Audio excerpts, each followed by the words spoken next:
After weeks of extensive and meticulous planning, the 7 men and 1 woman in the presidential contest had a historic opportunity to square it out in a televised debate.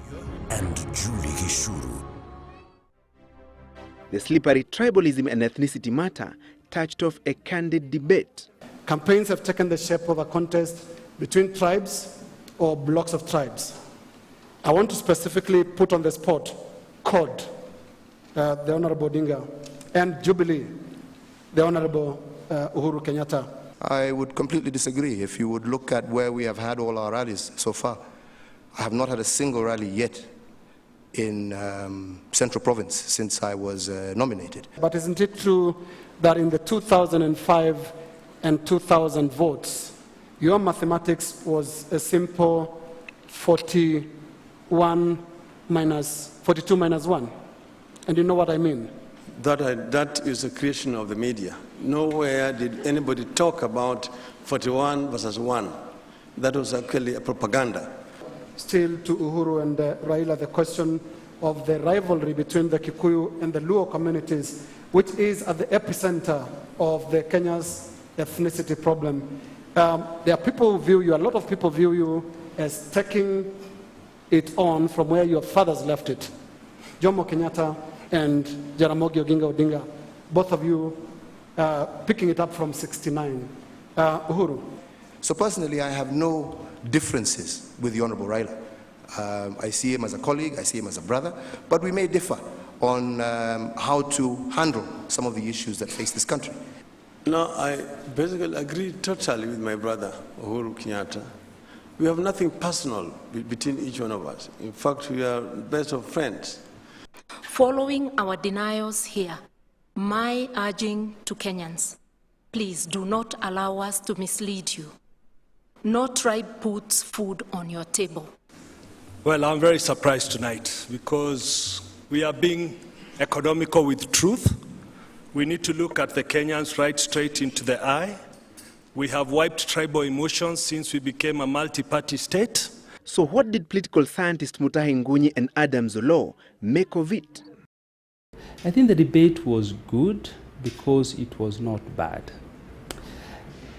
It would have been better if the debate was between 2 candidates only and not the crowd that they put out there.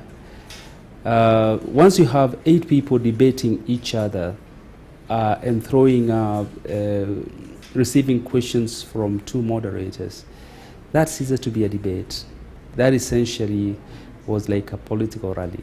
There were good issues, but because you had 8 candidates, the probing and rebuttal never really got the attention that it should have gotten. For example, if you look at the issue of tribalism, you'll find that most of the candidates scuttled around it. Nobody really dealt with it in a way that you can say that left Kenyans saying that this candidate is finally going to deal with this animal called tribalism. The upcoming trial of 4 Kenyans at the ICC over the 2007-2008 post-election skirmishes also elicited heated exchanges during the debate. The way it currently is, many Kenyans are faced with personal challenges, and I take this as a personal challenge. I'm sure that my colleagues here also have other challenges. But I know that it will pose serious challenges to run a government by Skype from The Hague. Wow. 2 people were presidential candidates. It is impossible. You cannot persuade my mind or the minds of many rational people. But the 2 candidates did not know about it. It's only these other 4 Kenyans who are facing the charges there. The political scientists observed that the debate could have had a bigger impact if the candidates had spent more time probing each other instead of dwelling on the generalities.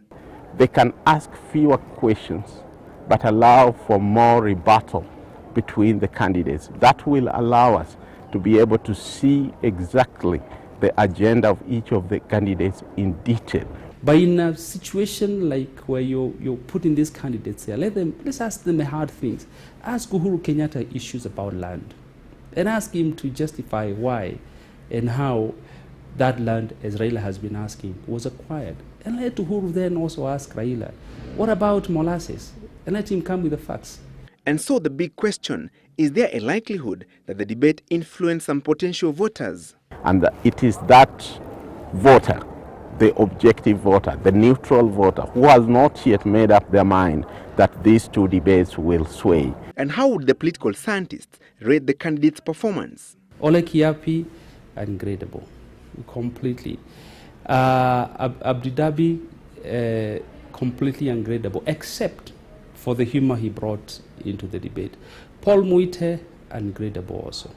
The people who were tops, in my view, in the debate then were, Raila was good to some extent, but he looked a little impatient in some instances. And I think he also thought that he was addressing a government function, and therefore he did not come with his closeout. But I think in the next debate, he'll be better prepared. Uhuru was also good, although he appeared very rehearsed. So in terms of grading, I'll grade both Raila and Uhuru at a 6, in my view. Martha Karua was very good also, but at the beginning. Martha Karua, I'll give a 3 out of 10. Peter Kenneth performed very well, in my view. He was a little crass in some instances, a little abrasive, but I would give him a 5 out of 10. He's a guy with much potential. And Mudavadi was a little nervous, but he recollected himself. But Mudavadi is not the kind of guy you want to put in a debate. That is not his stuff because of his demeanor, his nature.